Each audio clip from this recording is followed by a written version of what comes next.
ہم جو بتاتے ہیں وہ ہم ہوتے نہیں، اور جو ہوتے ہیں وہ ہم بتاتے۔ حضرت سیدنا عمر فاروق رضی اللہ تعالیٰ عنہ سواری پہ غلام ہے، خود پیدل ہے، اور حال کیا ہے؟ بارش ہوئی تھی تو کچھ پانی کھڑا تھا چھوٹے چھوٹے جوہڑوں میں، چھوٹے چھوٹے تالاب بنے ہوئے تھے، پانی کھڑا تھا۔ تو حضرت عمر فاروق رضی اللہ تعالیٰ چمڑے کے جوتے پہنے، وہ جوتے دونوں اتار کے تو بغل میں دبا لیے۔ حضرت سعد بن ابی وقاص فرماتے ہیں اسی بغل میں نیزہ رکھ لیا اور تامت تھوڑا اونچا کر لیا کہ پانی سے چلنا ہے، اور غلام کو گھوڑے پہ بٹھایا ہے اور گھوڑے کی لگام پکڑی ہے تو یوں پیچھے رکھی ہوئی، اور حضرت سیدنا فاروق اعظم رضی اللہ تعالیٰ عنہ آ رہے ہیں۔ غلام کہنے لگا حضور لوگ دیکھ رہے ہیں، مہربانی کریں بیٹھ جائیں۔ فرمانے لگے نہیں، باری تیری ہے، تو ہی بیٹھے گا۔ اس نے کہا حضور نہیں، وہ تو ٹھیک ہے، کوئی باری فرض تو نہیں نہ ہو گئی، آپ مہربانی کریں آپ آ جائیں، ذرا لوگ آ رہے ہیں۔ فرمایا تمہیں کہا نا، غلام کہتا میں نے تیسری دفعہ کہا تو حضرت عمر نے جلال سے دیکھا، اور جناب عمر کا جلال تو زمین کانپنے لگ جاتی تھی۔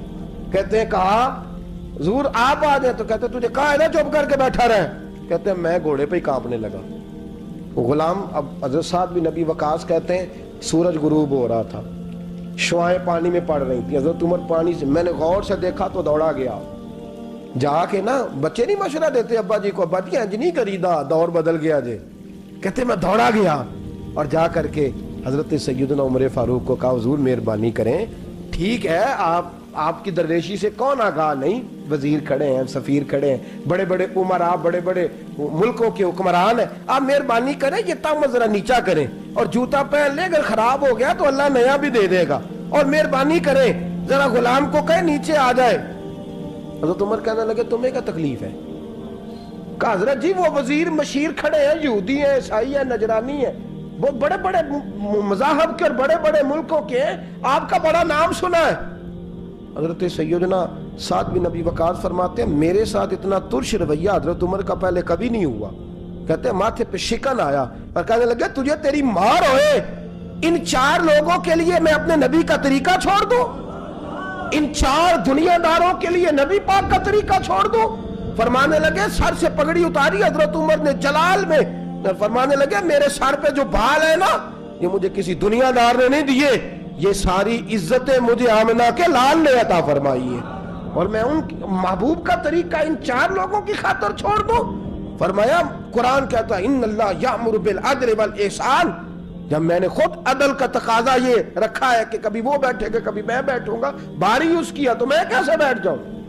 حضرت سعد بن ابی وقاص فرماتے ہیں اسی درویشی میں سلام اس پر کہ جس نے بادشاہی میں فقیری کی، کہتے ہیں اسی درویشی میں حضرت عمر پہنچے تو جو پہلے ڈرا کرتے تھے جب حضرت عمر آئے تو انہیں کامتے بھی دیکھا، روب اور بڑھ گیا، ان کے دلوں کے اندر حضرت عمر کا دبدبا اور بڑھ گیا، اور میرے کانوں میں کہنے لگے سعد پہلے سنا تھا لیکن دنیا سچی کہتی ہے، جو حال محمد اور محمد کے غلاموں کا ہے صلی اللہ علیہ، وہ دنیا میں دوسرا کوئی حاصل کر سکتا؟ آج ہمارے پروٹوکول، ہمارے دبدبے، ہماری انا پرستیاں، ہمارے دعوے، ہمارے طریقے، میرے عزیزوں لوگ ہمیں آ کے مثال دیتے ہیں، کہتے ہیں یورپ کی فلاں گلی میں یہ ہوتا ہے، میں نے کہا وہ گرد راہ کو نہیں پہنچ سکتے، یہ ساری چیزوں تو میرے مصطفیٰ کے غلاموں سے حاصل کیا لوگ، ہم نے چھوڑ دی، غیروں نے اپنا لی۔ خدا را اپنی زندگی میں تبدیلی لائیں، درویشی، سادگی، بے تکلفی، یہ زندگی حسین ہوتی ہے، یہ زندگی سکون والی ہوتی ہے، یہ زندگی اچھی ہوتی ہے، یہ فرحت اور تازگی والی ہوتی ہے۔ اپنے آپ کو ان تکلیفوں اور آلائشوں میں مبتلا نہ کریں، اگر اللہ مال دے، عزت دے، دولت دے، اللہ تعالیٰ نفاست عطا کرے تو پھر اپنے آپ کو سادہ کریں، آزاد کریں، کھلی ہوئی کتاب بنا کے اپنے آپ کو رکھیں۔ مجھے ایک بچہ کہنے لگا حضرت جی جب بھی آتے ہیں آپ کہیں بیٹھے مل جاتے ہیں، ہم کسی کو لا کے کہتے ہیں جناب حضرت جی بڑے مصروف ہیں اور آپ یہاں آگ تاپ رہے ہیں جلا کے، مہربانی فرمائیں۔ میں نے کہا یار 2-4 دن تو بن سور کے بیٹھنا بندے کے لیے آسان ہوتا ہے، سارا دن ملمہ سازی کر کے رکھنا اتنا آسان کام ہو؟ تو ویسے بھی بندہ جو ہو وہ نظر آئے تو اس کے لیے زیادہ بہتر ہوتا ہے، جو ہو وہ دکھائی دے، وہ زندگی آسان ہو جاتی ہے، بہتر ہو جاتی ہے۔ اور ویسے بھی جو کھلی ہوئی کتاب ہوتی ہے اس میں لوگ مشکوک نہیں ہوتے، جو بندی ہوئی ہوتی ہے نا اس میں لوگوں کو خبر نہیں ہوتی کہ نہ جانے یہ کیا معاملہ ہے۔ میرے عزیزوں اپنے آپ کو بے تکلف بنائیں۔ بے تکلف سے مراد یہ نہیں کہ جیسے بے تکلفی ہم نے ایک غلط چیز کا نام بے تکلفی رکھ دیا ہے کہ جو آدمی بات بات پہ ٹھٹھا کرے،